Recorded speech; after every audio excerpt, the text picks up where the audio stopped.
Morning বন্ধুগুলো, তোমরা সবাই কেমন আছেন? আশা করি সবাই ভালো আছেন, সুস্থ আছেন। আমরাও ভালো আছি। তোমার সকাল সকাল সমস্ত কাম কাজ শেষ। আমি গা পা দিয়ে আমার ফুল তুলবার লাগছো। তো এটি বেটি কিনা বেটি আমার স্কুল যায় 8:30 বাজে। তো ফুল টুল তুলিয়ে মই ঠাকুর পূজা করুন নি, টটোর জন্য বাঁচি আসি। তো বেটি তুলে দিয়ে আমার টটো তুলে দিয়ে তারপর মই যাই ঠাকুর পূজা করি। তাহলে আমার টোটো আসলে যে টোটো দিয়ে যাই দিচ্ছে বেটি। তো এই গেল যাওয়ার পরে ঠাকুর টাকুর পূজা করুন, পূজা করে এই চুল টুল ছাড়িয়ে নেবে লাগছো। রোদ উঠছে সেই সুন্দর। আজকে কিন্তু আমার ধানটা শুকাইবে। তো এদিকে আমার বিছনা টিছনা গোছানো হয়নি। তো বিছনা টিছনা আমি আগে গোছালাম, ঘরটা গোছালাম, নেওয়ার পরে তারপরে চা খাই। তো চা খাওয়া যায় হাঁড়ি বাড়ি ঢুকলাম। তো দেখলাম যে আর অবস্থা একদম বেয়া হাঁড়ি বাড়ির এমন অবস্থা করে থুইছে। সব ভাত খাইছে, চা খাইছে, মানে সবগুলো এক জায়গাতে এমন করে থুইছে ডালাভাগ করে। তো এগুলো আমি তুল ঠুলখানো একদম লেতেরা হয়েছে। তুমি এগুলো সাফা সাফি করে এখানে মুছে টুছে নিয়ে তারপরে আমি বাসন ফাসন মাঝে টাঝে তারপরে চা খাম।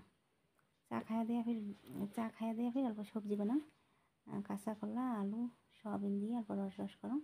আজকে দুপুরবেলা একটা সবজি বানিয়েছো আর সয়াবিন ভাজা রাখো, এইটা দিয়ে খামো। তো মেয়েরা চা খাবার চিড়ে দিয়ে চা খান। তো বাবু তো খাইছে, বাবু এমনি খেলিয়েছে। তুমি চিড়ে দিয়ে চাটা খাইয়া দিয়া সবজিটা রান্ধি বাড়িয়ে তারপরে যাবো এই ধান শুকোবার। ধান আধা শুকানো হয়ে আছে, অল্প রোদ দিলে এমন রোদ দিছে ধরুন 12টাতে না শেষ শুকে যাবে মোর ধান।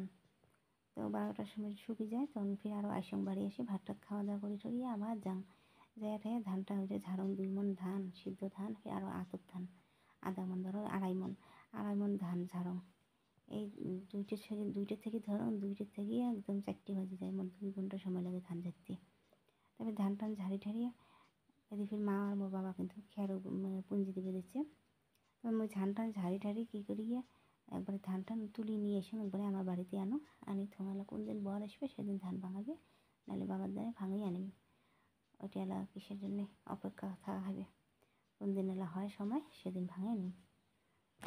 তো দেখো ধানের ভাত খাবার গেলে কত কষ্ট করা খায়। হ্যাঁ, কৃষকে যদি ধান না গাড়ে আমরা ফির খামু কেমন করিয়া ধান না পেলে। হ্যাঁ, তো কৃষকগুলো কত কষ্ট করে, তার থেকে অমনি কষ্ট করে ফির আমার বাড়ির ধান আনি, ফির আবার ধান সিদ্ধ করো, আবার ফির শুকাও, ফির ভাঙে আনো, তারপরে শুনে চাউল হয়, তখন শুনে আমার খাবার পাই।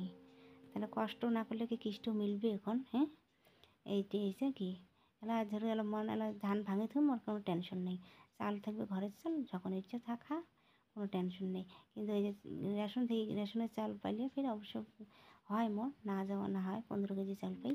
তো ওই চাল দিয়ে যায় মোটামুটি, কিন্তু সাগাই ঠাগাই হলে অল্প কম সম পড়ে।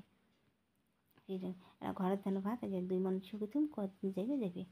তো ভিডিও এখানে শেষ করলাম। ভালো লাগলে লাইক কমেন্ট সাবস্ক্রাইব।